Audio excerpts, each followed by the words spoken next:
Greetings one and all. I suppose I'll start with the usual background. I'm a 20-year-old male, in excellent health, no medical conditions. I am not on any medications. List of drugs I have done: ecstasy, ketamine, cocaine, LSD, marijuana, a million different prescription drugs, methamphetamines, nicotine, and alcohol. Before taking any asterisk of the above drugs, I read every piece of information I could gather on the subject, whether it was pro-drug or against it. I also always talk to people experienced in the use of the individual drug. I personally have never had a problem with addiction of any sort. Smoking has never been an issue. I may take a puff here and there when I'm on something else, or I may hit a stogie once in a while, but that's it. I've also stayed up for 5 days on some wonderful crystal, and suffered only the slightest withdrawal symptoms. After this 5-day binge, my longest, I was able to completely stop using any sort of meth for over 2 months. Please don't take the above statements in the wrong way. I am not bragging. I am not saying I am impervious to addiction. I am simply saying it has yet to be a problem for me. The last several months, my interest in heroin has been peaked. So I gathered as much information about it as I could, and have talked to several people, several blue lighters in fact. You know who you are. Thanks for your help.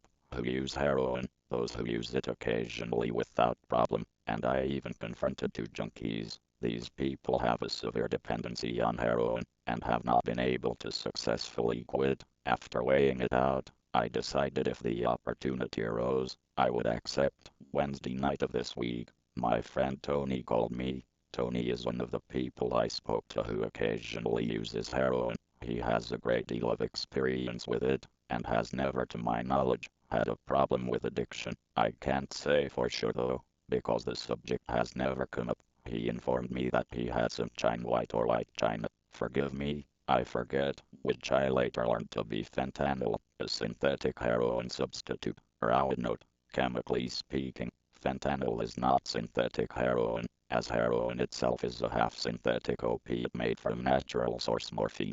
Fentanyl is a completely synthetic opiate which is much more powerful than heroin. Common doses in the G range, like 0025 mg. Since the reported dose is 250 mg, the drug this report is about most likely was good heroin. I told him that I wanted to try it. He said he would be glad to set it up, and it would be free of charge. Sort of a birthday present, I suppose. I'm writing this at 11 p.m. of the night I describe below. Saturday afternoon, 2:30 p.m. Tony calls and says our 6th date has been moved up to ASAP. I jump in the car and head over to Tony's house. 2:45 I arrive. Tony's GF, Lindsay, is a registered nurse. She is present to perform the injection for me, as I am terrified of needles. She has performed thousands of IV injections at her job, and a large amount of heroin injections for Tony and his close group of friends. 3 After a little chit-chat, we make our way to the smoking room, which is actually a finished basement, very well decorated. As I enter the smoking room, I notice how blazingly cold it is down there, as it always is. This comes in effect later. 3:30 they are finally finished making their blunt. They offer me some, but I refuse. I do not enjoy marijuana as it is. Plus I didn't want to dilute the experience with anything. At this time, they pull out the little glass wrap, as they called it. It was a lot different looking than I had thought.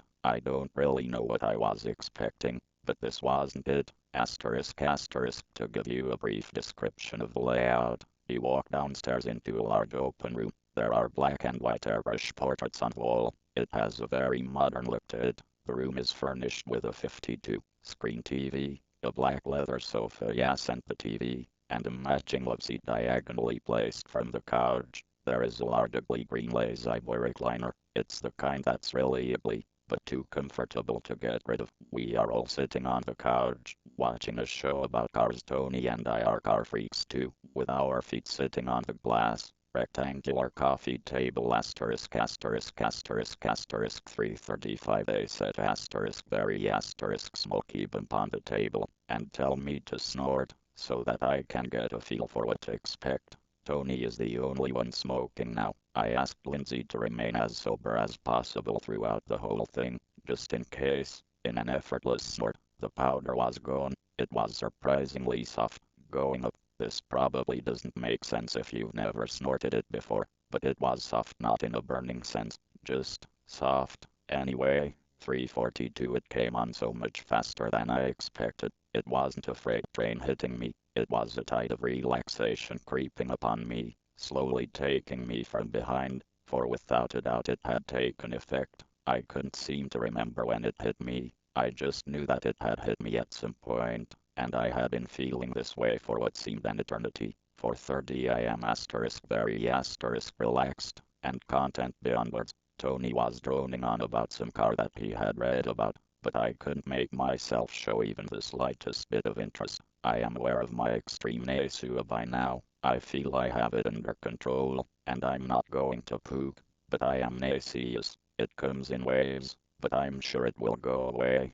I jump ahead now to 5:15. I can still feel the effects of the heroin in my body, but I'm ready. I'm ready to do what I came for. I jump ahead to 5:15 because not really much happened between then and now. I itched a little. I never did puke. We talked a little. I noted that I sounded different than usual. Genie Southeast Koi. 5:15, it's time. I tell them I'm ready, and after a few reassurances, they decide I'm ready too. I have butterflies tearing through my stomach. I think more because of the needle than the heroin it contained. 5:20, Lindsay has already taken the syringe, a fresh, clean one that I purchased myself. I watched her open it, so I know it was clean, out of the package, sterilized my arm, and the needle, mixed the heroin with water, added heat, filtered with cotton, etc., etc. She has the syringe and my arm ready. My heart is pounding so hard I can hear it in my ears. She switches places with Tony, and sits to my right. We had no tourniquet, but we didn't need one. My veins on my forearm protrude a lot and a few pumps of my hand brought them to perfect. Tony was squeezing my bicep tact as the tourniquet. I turn my head because I can't bear to think about, let alone watch, someone sticking a needle into my vein. She tells me to relax, and that I have to stop shaking so much or it's going to make her job much more difficult. I am shaking not only because I am scared, but because they keep it so damn cold in their smoking room. She places one hand on my arm, below the injection site, my forearm, opposite my elbow, and with the other, moves the syringe toward my arm. I feel the cold steel as she rests it against my arm. I want to tell her to hurry up, but I am too nervous to speak. If it weren't so cold, beads of sweat would surely be forming on my head. Tony squeezes my arm a bit tighter, and she moves forward.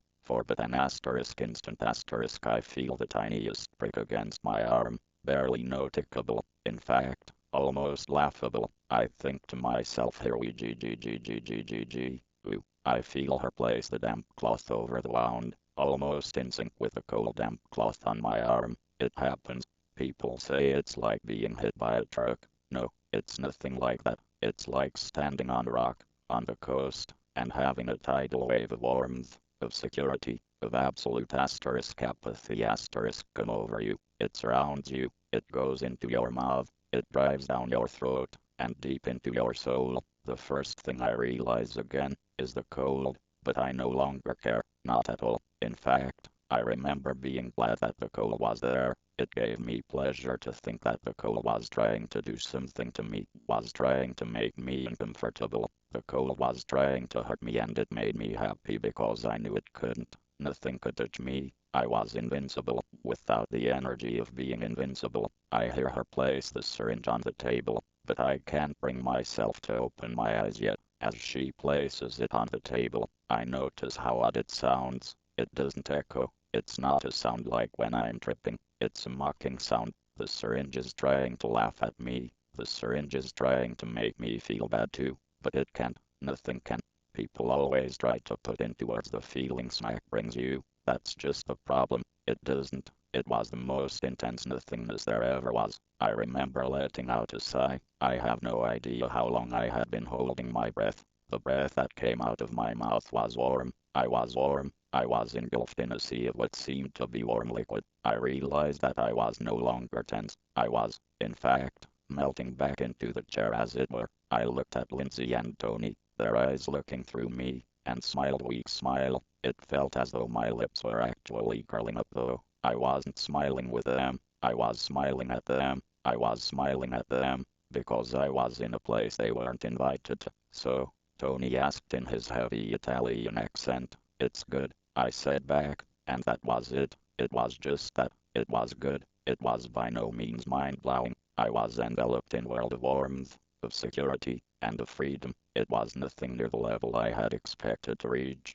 It was a good experience for me, but I don't want my words above to sensationalize what I experienced. The best part for me was the security. No matter what scenario came into my mind, I was immediately able to dismiss it as unimportant. There was no time when I looked at my companions and said, oh my God, as I did with my first MDMA experience. There was no time that I looked deep inside myself and realized some inner truth I had never seen. As with LSD, there was nothing to be reached, and it was, for lack of a better word, fun. I can definitely see the potential for addiction, no matter what stress I was under, and believe me, right now, that's a lot. It was temporarily removed, no, not removed, dismantled. It was still there, but, as the junkie cliche goes, I didn't care. I was suddenly aware of all the problems in the world, and I blamed everyone else for their own problems. Everyone seemed so childish for letting themselves get into such messes.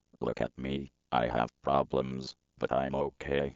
Perhaps the most unexpected result I got from this all was the visual perspective. Everything was asterisk fast. It wasn't all the time, but several times during the experience, my friends would move their arm, or get up to walk, and they seemed to be moving faster than the speed of light. Their legs seemed to be full of endless energy, and I hated them for that. We didn't really do much. We talked. I drank some water. Oh yeah, I did poop. I take that back. I retched. I guess that was one sort of important detail I left out. After she completed the injection, I had a whole slew of negative emotions for about 10 seconds, and I get very fearful. Then it hit me full on, and I grabbed the trash can next to me and hurled into it. I could go into great detail about how odd it felt when I did poop, but I'm sure no one wants to know about all that. It is now 11 the same night, and I still feel odd. Obviously, I'm not nearly as smashed as I was,